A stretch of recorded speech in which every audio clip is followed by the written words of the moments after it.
Assalamualaikum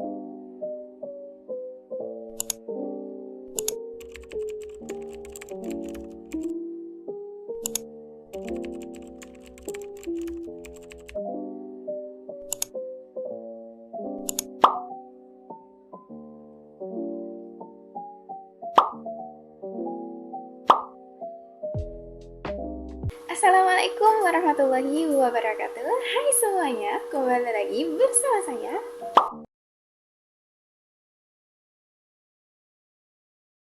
Hari ini saya di sini akan menjelaskan berbagai hal seperti berikut.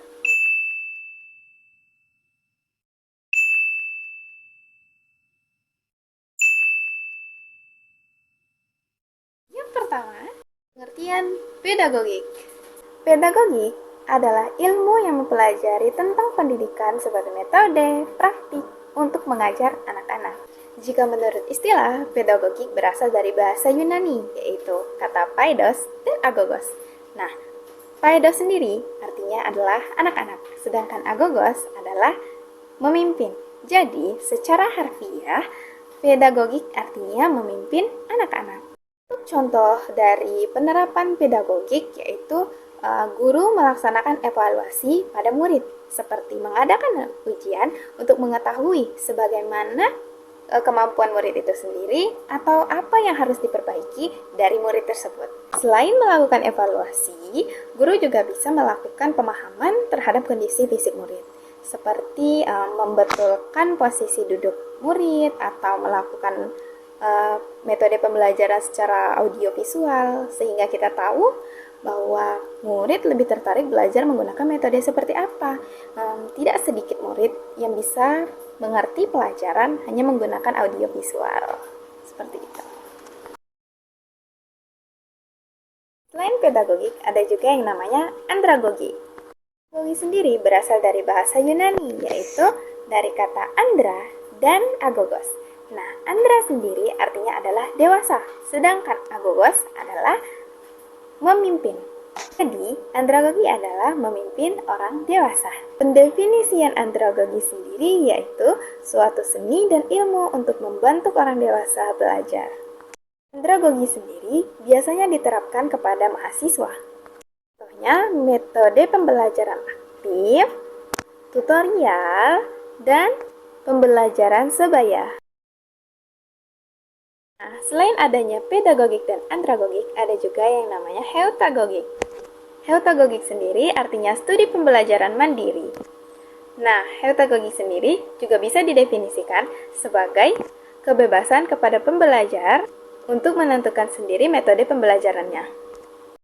Contoh heutagogi yaitu biasanya terjadi pada mahasiswa yang memiliki kemampuan di luar program studi yang dia ambil.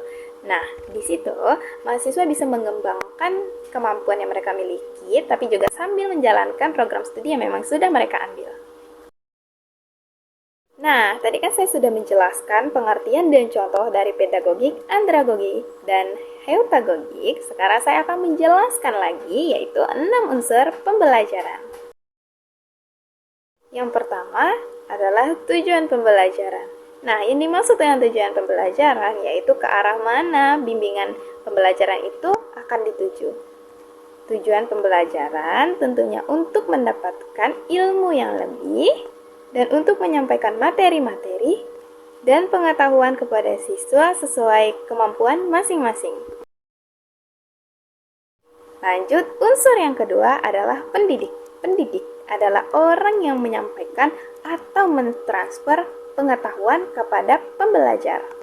Selain itu, pendidik adalah orang yang bertanggung jawab atas pelaksanaan pendidikan dengan sasaran peserta didik. Selanjutnya, tentu saja ada yang namanya anak didik. Nah, anak didik itu apa sih? Anak didik itu adalah subjek didik. Subjek didik itu apa sih? Ya tentu saja, kalau misalnya ada pendidik, tentu saja ada namanya subjek didik. Nah, pendidik biasanya tuh disebut sebagai guru, dosen, atau lain sebagainya. Nah, kalau subjek didik itu biasanya adalah tentu saja murid atau mahasiswa. Nah, dari itu semua, itulah yang disebut dengan subjek didik. Nah, selanjutnya ada yang namanya isi pendidikan. Nah, isi pendidikan itu apa sih? Isi pendidikan itu adalah bahan ajar yang akan disampaikan kepada subjek didik, atau juga bisa disebut sebagai bahan ajar yang akan dijadikan perantara untuk menyampaikan pengetahuan kepada peserta didik. Nah, selanjutnya juga ada yang namanya alat pendidikan. Nah, alat pendidikan ini adalah alat yang biasa digunakan untuk menyampaikan tujuan dari pembelajaran. Kalian tahu nggak sih apa sih contoh-contoh alat pendidikan? Ya tentu saja, seperti handphone, komputer, buku, itulah yang disebut dengan alat pendidikan. Nah, yang terakhir ada yang namanya lingkungan pendidikan. Lingkungan pendidikan ini adalah tempat terjadinya pendidikan tersebut. Nah, contoh lingkungan pendidikan itu seperti sekolah, kampus, tempat les, dan lain sebagainya, asal itu adalah tempat terjadinya proses belajar mengajar. Nah, itulah yang disebut dengan lingkungan pendidikan. Dari 6 unsur yang telah saya sebutkan tadi, dari tujuan, pendidik, anak didik, isi, alat pendidikan, dan lingkungan, mengapa 6 hal tersebut saling terkait? Karena jika hal 6 tersebut tidak terkait, maka tidak akan terjadinya pendidikan. 6 hal tersebut saling terkait untuk menciptakan pendidikan yang efektif. Nah, selanjutnya saya akan menjelaskan mengapa sih guru itu ketika di sekolah harus mengajar dengan berwibawa, tegas, dan wajar. Nah, yang pertama, mengapa sih guru itu harus bersikap berwibawa ketika mengajar di kelas? Yaitu karena agar terciptanya pembelajaran yang baik, kemudian agar terwujudnya ketertiban di kelas. Nah, selain itu, agar murid-murid patuh kepada gurunya sehingga mereka menaati apa yang diperintah gurunya. Nah, kemudian kenapa sih guru itu harus bersikap tegas? Karena agar terciptanya kelas yang aman, yang tenang, dan kondusif ketika mengajar. Nah, maksud tegas ini bukan marah-marah atau berbicara dengan suara yang keras, bukan seperti itu. Yaitu guru bersikap tegas bisa membedakan mana yang benar dan mana yang salah, tapi menegur dengan yang tidak dengan marah-marah. Memberitahu murid bagaimana yang benar dan bagaimana yang salah dengan sopan, lemah lembut, namun tegas. Nah, dengan begitu murid mengerti apa yang telah diperbuatnya itu baik ataupun tidak. Kemudian, mengapa sih guru itu ketika mengajar di kelas harus bersikap wajar? Guru harus bersikap wajar karena agar murid tidak merasakan perubahan yang begitu drastis.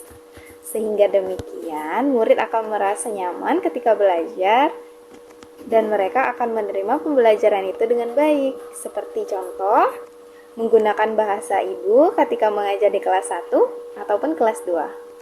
Bahasa ibu itu seperti apa? Biasanya anak-anak masih menggunakan bahasa daerah tertentu. Nah, itu tuh diwajarkan saja agar murid-murid tidak merasakan perubahan yang drastis sehingga mereka tidak mau belajar. Kita dapat merubah bahasa mereka ataupun kebiasaan-kebiasaan mereka di rumah secara perlahan, secara bertahap dengan menerapkan sikap wajar. Sekian yang dapat saya sampaikan pada video hari ini. Kurang lebihnya mohon dimaafkan karena kesempurnaan hanya milik Tuhan dan kekurangan tentu saja datang dari saya.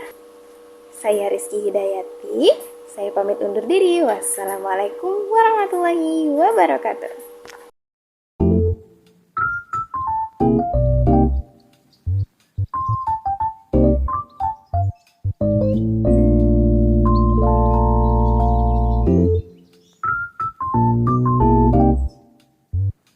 Thank you.